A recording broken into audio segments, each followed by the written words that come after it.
A world movement, relatively substantial worldwide movement is forming called the Disclosure Movement, certainly assisted by the internet, which is phenomenal in its ability to network political issues and advocacy. Not only words, but as you know, video now, so that any matter can be distributed and one can align with it very easily. And this even includes some of the phenomenally growing entities like Facebook, where PRG has 2 groups now, and we'll have a main group shortly. Some of these groups on Facebook have hundreds of thousands of members that are in direct communication. So all of this is part of a new emerging political activism. It makes it possible to address any issue, no matter how radioactive, right?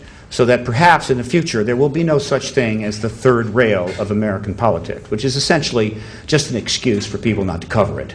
Oh, it's the third rail, so we won't cover it. Pick one. This is the third rail this year. Next year it's something else.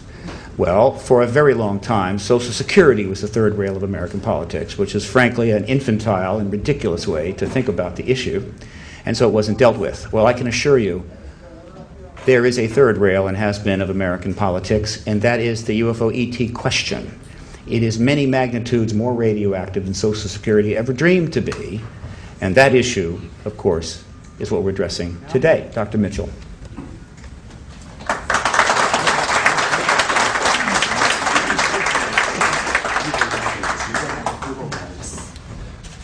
Thank you very much for being here.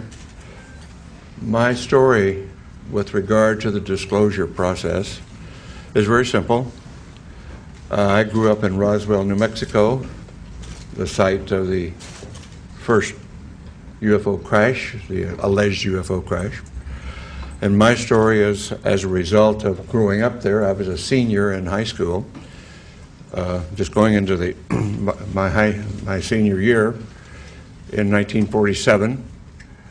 When on one day the Roswell Record announced that an alien craft had crashed, and the next day changed that story and said no, the Air Force said that was a weather balloon.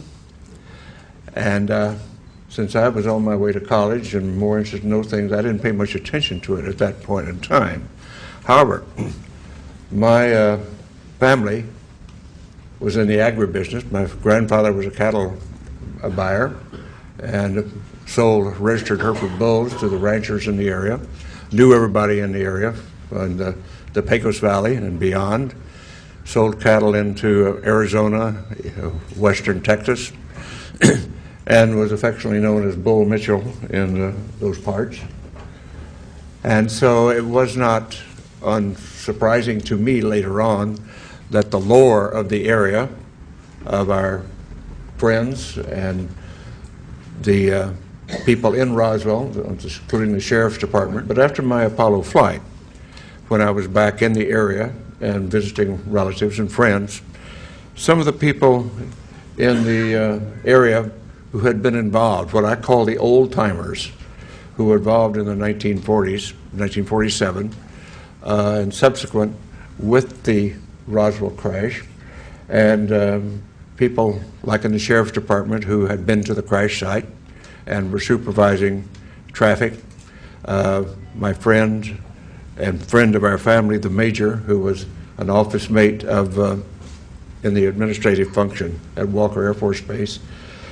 These folks, because they had been shushed and told not to talk about their experience by military authority in those days, and on dire consequence if they did, felt that here in the 70s, many, many years later, that they didn't want to go to the grave with their story. They wanted to tell somebody reliable. And being a local boy and having been to the moon, they considered me reliable enough to whisper in my ear their particular story and their association with the Roswell crash, including the family of the undertaker who provided coffins for the alleged alien victims, and others on site who had been involved or knew the story. And of course, eventually I ran into Jesse Marcel Jr., the son of the Jesse Marcel, who was the first military officer on the site. and knew his story, and I knew his story well, and we became friends in later years in this disclosure movement.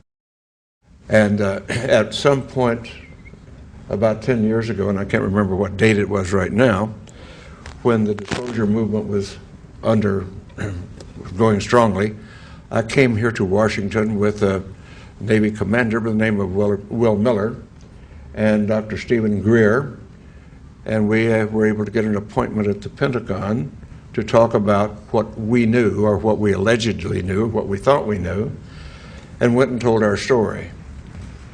The powers that be at the Intelligence Committee of the Joint Chiefs of Staff listened to our story and said, the Admiral said, well, I don't know that story. I don't know that that's true, but I will find out.